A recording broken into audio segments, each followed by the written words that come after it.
Jujur aja, kalau sampai hari ini kamu masih nabung di satu rekening aja buat semua keperluan, buat gaji masuk, bayar tagihan, jajan, sampai nabung darurat, ya jangan heran kalau uangmu selalu habis di akhir bulan. Bukan karena kamu boros, tapi karena cara kamu ngatur uang yang nggak efisien. Banyak orang kerja keras mati-matian, tapi tetap aja nggak bisa nabung. Kenapa? Karena uangnya ngalir kemana-mana tanpa arah yang jelas. Sebenarnya, salah satu hal paling mendasar dalam mengatur keuangan pribadi itu bukan tentang seberapa besar penghasilan, tapi tentang gimana kamu ngelola aliran uang masuk dan keluar. Dan salah satu caranya adalah dengan punya 5 jenis tabungan yang beda fungsi, tapi saling melengkapi. Kebanyakan orang mikir, nabung itu ya asal nyisihin duit aja tiap bulan. Udah, padahal kalau kamu pengen cepat kaya dan bebas finansial, kamu harus mikir lebih strategis. Uang itu bukan cuma buat ditahan, tapi harus disimpan dengan tujuan yang jelas. Nah, ini yang kadang nggak diajarin di sekolah, dan seringnya baru kita sadari setelah umur 30-an. Sayangnya, buat sebagian orang, itu udah agak telat. Makanya di video ini, gue mau ngajak lo buat mulai mikirin ulang gimana cara lo nabung. Karena ketika lo tahu tujuan setiap uang yang lo simpan, lo jadi jauh lebih tenang, lebih disiplin, dan punya arah yang jelas ke depannya. Gue sendiri mulai nerapin sistem ini beberapa tahun lalu, dan hasilnya kerasa banget. Dari yang dulu tabungan selalu kosong di pertengahan bulan, sekarang bisa punya cadangan dana yang bikin gue jauh lebih nyaman ngadepin hidup. Oke, sekarang coba lo bayangin situasi kayak gini. Tiba-tiba lo kena PHK, atau bokap lo masuk rumah sakit, atau motor lo kecelakaan, butuh perbaikan mendadak, lo punya cadangan dana nggak? Kalau lo harus mikir keras buat jawab itu, berarti lo belum punya dana darurat. Dan ini adalah tabungan pertama yang wajib lo punya. Dana darurat ini fungsinya buat jaga-jaga kalau ada hal tak terduga. Idealnya sih 3-6 bulan dari total pengeluaran bulanan lo. Kalau lo masih single dan tinggal sendiri, 3 bulan cukup.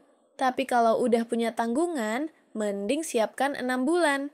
Taruhnya juga harus di rekening yang beda, jangan digabung sama rekening utama, biar nggak kepake buat jajan.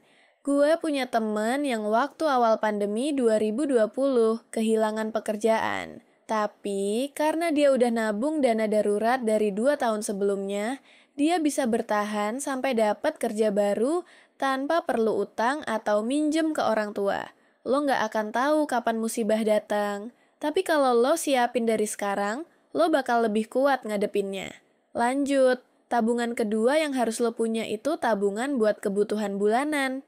Ini yang paling basic. Banyak orang campur aduk uang gaji dan pengeluaran dalam satu rekening. Akhirnya, tiap ada duit masuk, langsung kebawa emosi, belanja ini itu, nongkrong sana-sini, terus nyesel di akhir bulan. Solusinya, pisahkan rekening buat pengeluaran rutin. Jadi, begitu gaji masuk, langsung bagi ke rekening ini buat bayar kosan, makan, listrik, internet, dan lain-lain. Gue pernah baca studi yang bilang bahwa metode pemisahan uang ini bisa bantu orang lebih disiplin secara psikologis. Karena otak kita tuh gampang banget ketipu sama angka. Kalau lihat saldo besar, rasanya bebas aja mau beli apapun. Tapi, kalau udah dibagi ke pos-pos tertentu, kita jadi lebih sadar batasan. Kayak punya dompet khusus buat jajan, dompet khusus buat bayar tagihan, digital pun bisa. Yang penting, pisah. Nah, sekarang kita masuk ke tabungan yang bisa bikin kamu kaya. Tabungan investasi atau aset produktif. Ini bukan sekadar nabung, tapi mindahin uang ke tempat yang bisa beranak pinak. Kalau cuma nabung di bank biasa, ya paling bunga 1-2% setahun. Tapi kalau kamu investasikan uang itu, potensi returnnya jauh lebih besar. Misalnya, lo bisa mulai dari reksadana, saham, atau bahkan properti. Nggak harus langsung gede. Lo bisa mulai dari Rp100.000 per bulan. Yang penting, konsisten.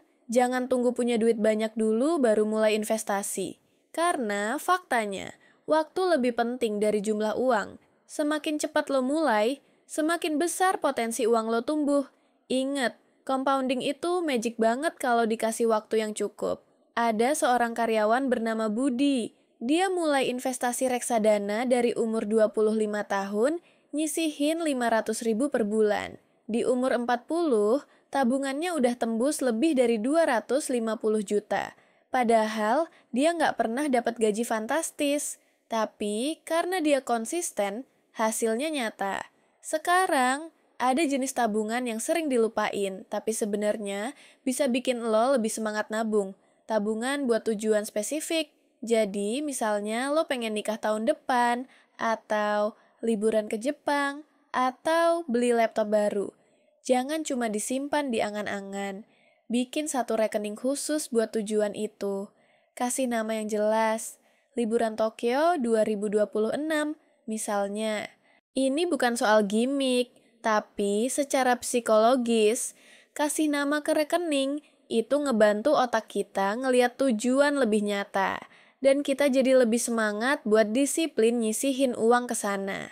Ada orang yang berhasil ngumpulin 20 juta buat nikah dalam waktu 10 bulan cuma karena dia setia nabung ke rekening uang nikah tiap dapat bonus atau THR. Trik ini simple tapi powerful banget. Dan terakhir, yang paling penting tapi paling jarang dipikirin, tabungan pensiun. Banyak orang mikir, pensiun masih lama, nanti aja. Nah itu salah besar. Justru karena masih lama, lo harus mulai dari sekarang. Kalau mulai dari usia 25 atau 30, lo bisa pensiun dengan tenang di usia 50-an. Tapi kalau nunggu umur 45 baru mikirin pensiun, ya siap-siap kerja sampai tua. Ada yang namanya DPLK, Dana Pensiun Lembaga Keuangan, yang bisa lo ikutin. Bisa juga investasi jangka panjang di instrumen seperti SBN Retail atau saham dividen. Yang penting, punya tabungan khusus buat hari tua. Jangan sampai di usia 60, lo masih harus kerja karena nggak punya simpanan sama sekali. Gue punya contoh nyata, seorang guru perempuan di Jogja yang dari umur 30 mulai nyisihin gaji buat tabungan pensiun lewat DPLK. Dia disiplin selama 20 tahun. Sekarang di usia 55, dia udah punya tabungan hampir 900 juta dan bisa pensiun tanpa khawatir beban hidup. Itu bukti nyata bahwa menyiapkan pensiun bukan cuma buat orang kaya, tapi buat siapa aja yang niat dan disiplin. Jadi, intinya, kalau lo masih mikir satu rekening cukup buat semua kebutuhan finansial, sekarang waktunya berubah. Uang lo perlu arah, dan arah itu dibentuk lewat pembagian fungsi tabungan. Pertama, tabungan darurat, biar lo aman saat hal buruk terjadi. Kedua, tabungan kebutuhan bulanan, biar lo nggak kelabakan tiap tanggal tua. Ketiga, tabungan investasi, biar uang lo berkembang dan lo bisa lebih cepat kaya. Keempat, tabungan tujuan spesifik, biar lo semangat wujudin mimpi tanpa ngutang. Dan kelima, tabungan pensiun, biar hari tua lo tetap tenang dan mandiri.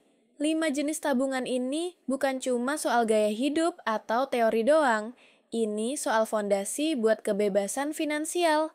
Karena kalau lo bisa atur uang dengan benar dari sekarang, lo bukan cuma nabung buat bertahan hidup, tapi nabung buat tumbuh, berkembang, dan akhirnya bebas. Jangan tunggu gaji naik, jangan tunggu hidup stabil dulu. Lo bisa mulai dari sekarang, dari penghasilan berapapun. Bahkan 50.000 seminggu pun bisa jadi awal yang bagus kalau lo punya niat dan arah. Kalau lo ngerasa obrolan ini ngebantu lo mikir ulang soal keuangan pribadi, jangan lupa buat share video ini ke temen lo yang masih bingung ngatur duit. Dan tentunya, subscribe channel ini karena setiap minggunya kita bakal ngobrol soal cara ngatur uang yang masuk akal dan nggak ribet. Sampai ketemu di video berikutnya.